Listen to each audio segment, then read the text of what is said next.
Thank you so much. This is really a treat after 6 years or so. My question is, get it right here. Does the subconscious mind exist in non-physical realms?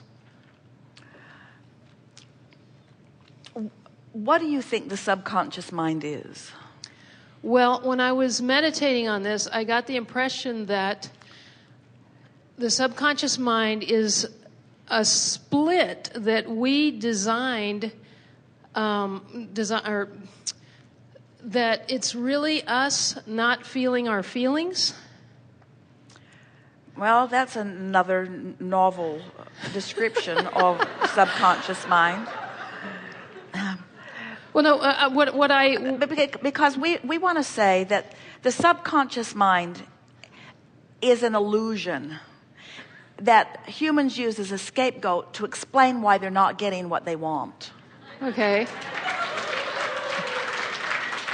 And there's a logical reason that they have fashioned the term and the understanding of subconscious mind, because no one believes that they would deliberately sabotage themselves.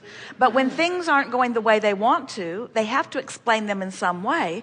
So then the counselors and the psychiatrists and psychologists all help them to build this scapegoat by saying, you've got subconscious thoughts that are undermining you. And we want to say, if they are so subconscious or so unconscious that you are feeling nothing around them, then they are not relevant anyway.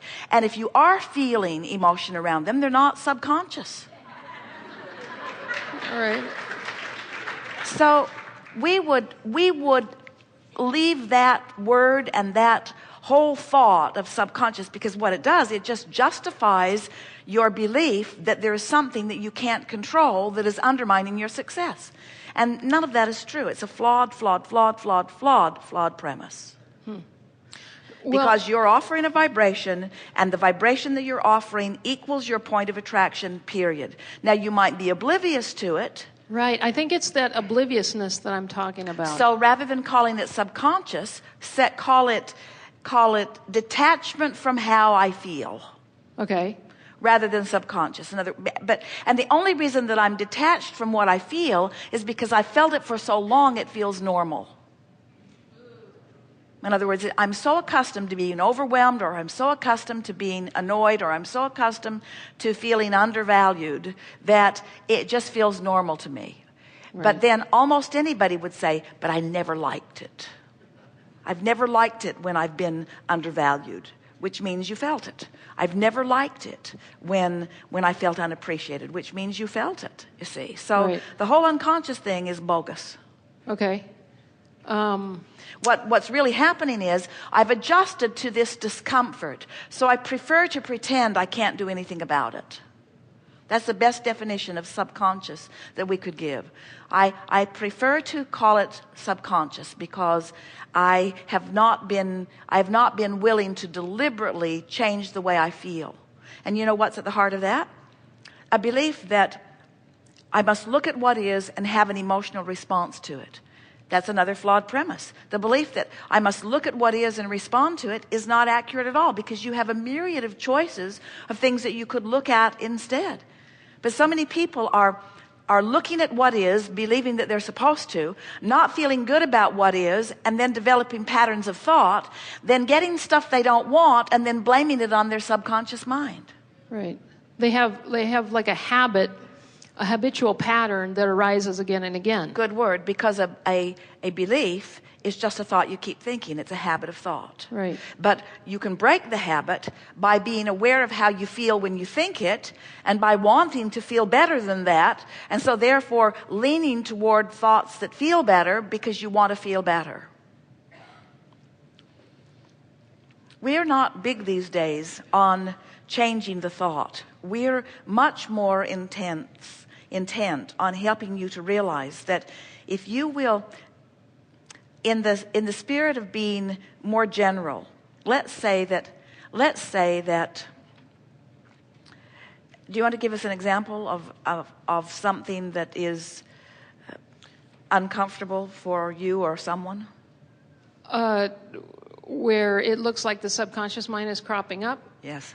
Okay, so I go to open the refrigerator to get some cream for my coffee, and suddenly there's no cream, and suddenly I start getting a headache because underneath everything I'm angry that the family didn't leave any cream for me. All right, so... But it's a... I think what it is it's a pattern of habitual anger. We love you very much, but what's subconscious about any of that? Well, it's because... It's because a year ago, I wouldn't have had the awareness to figure out where this headache came from. So, what we would do, any step along the way when you become aware that you are out of the vortex because of the family that you can't seem to control. Uh-huh. So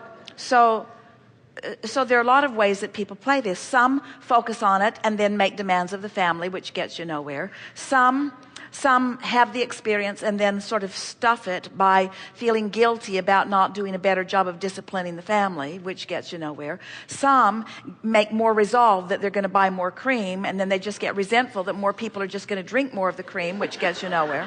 So there are all of those sort of conscious decisions, and then some just, and what we're encouraging is that you, all of that specific, out of the vortex, resistance, headache. In other words, that's just leading you to more tension over something that, after all, isn't all that important. Right. Or you could go general by saying, I've got a great family, and whether they drink the cream or not really is not a reflection on how they feel about me. Right. Now that's still a little specific, and you might not feel that way in the midst of having no cream. But then you reach for another more general place, such as. There are plenty of places. I can deal with this in other ways, and I do not need to be reliant upon what anybody else does, and my life is going extremely well. And as you go general and begin focusing in a sort of appreciating the things that are going well mode, your tension lifts. So you're standing there with no cream and out of the vortex, or with no cream and in the vortex, but the cream or who the culprits were that caused the situation become irrelevant. Yes. And none of it is anything about unconscious. In other words, it's all about whether you're pushing against something or whether you're relaxing and allowing. In other words, look at it this way. The universe cannot yield to you the better life that you're reaching for upon the specific topic of having the cream there for you. The universe cannot yield to you a path of less resistance when you're standing all balled up in an attitude of resistance. Right. I get that. It's just that my deep curiosity is at that point where we are blind to... But you see, at this point in the game with you, there is never a reason for you to be blind about it. Okay. In other words, anytime you feel negative emotion, you know what it means. And it doesn't matter why you're feeling negative emotion or whose fault you think it is. Negative emotion is an indication of resistance, and a headache is on its way. Right. In other words, negative emotion is just the precursor to the headache. Right. And trying to figure out who caused it or even what to do about it is really, from our point of view, a waste of time. The only thing that matters is getting into the vortex. Right. Because even at the heart of wanting or needing your coffee is a resistance that was present to begin with. We would say you were in resistance before you went to get the cream. Otherwise, not finding it wouldn't have sent you into orbit. Yes, right. You say. So,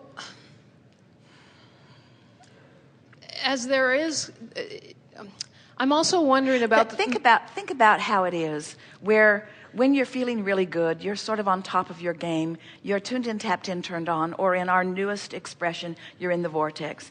And something happens, and it just makes you laugh. Oh, yeah. Jerry and Esther, after bringing themselves back into the vortex over the book launch, and getting back in, one day they looked on Amazon, because their ranking on Amazon remained high through for many weeks. And then all of a sudden, the Amazon ranking was plummeting, and there was a notice on Amazon that said, we are not offering this book while we are examining the product, which meant the product was not for sale until they figured out what they were going to do. And Esther began to laugh and laugh and laugh and laugh and laugh. In other words, the previous days and her determination to get in the vortex left her in a very good place for this next stream of what is clearly bad news during launch week. But it just struck her as funny. Right. Really, really, really, really funny. Not psychotically funny. Not she's finally gone over the edge funny. Right. But really, really funny. In other words, the same thing can happen when you're in the vortex, and it's just something that is just humorous. It's just part of molding it into place. Where something can happen when you're not in the vortex, and it's like the end of the world. Yeah. And so you say that about yourself or others. You say, well, they're temperamental, or this is a high-strung person, or this is an easygoing person. And in all of those descriptions, what you're really describing is the shock absorbers that your vortex gives you, you see. And when we leave the body, and we're in non-physical, is it possible to still be learning how to deal with seeing our blind spots, so to speak? When you make your transition, when you reemerge into non-physical, you leave all of that resistant stuff here. In other words, when you reemerge, you become one with the vortex, with all that you've asked for. So those really are physically focused, and we would say primarily human characteristics. Okay, so even though there's contrast in the next realm, so to speak, there's no resistance from us. Not resistance. No, because look at it this way. See the non-physical and see you coming from it, but see the non-physical remaining constant. In other words, the non-physical part of you, moment by moment, keeps up to speed with everything that you are becoming. Yes. So because the non-physical part of you is keeping up to speed with who life is causing you to become, there's no separation. And that's really what we wish for all of you in your physical body. That's the whole point of these books and these conversations, is that it's possible for you to explore contrast, know what you don't want, launch a rocket and line up with it, and have a really fun time in the process. It is possible to be in physical form and remain primarily up to speed with your expansion, and that's the optimum way to live. And it really is what you plan to do. Not one of you said, well, I'll go forth and I'll really get knee deep in contrast and I'll really notice what's wrong and I'll launch lots of rockets, but I won't go. I'll launch lots of rockets, but I won't go. The inner being within me will grow like a crazy person, but I won't go. And then when I die, I'll go. No, you didn't say that. You said, I'll launch the rocket and I'll get up to speed. And the process of that is life worth living. Yes. And there will be no scapegoats for me. I will not blame it on the devil. I will not blame it on my mother. And I will not blame it on my unconscious mind. Okay. Okay. Thank you. Thank you.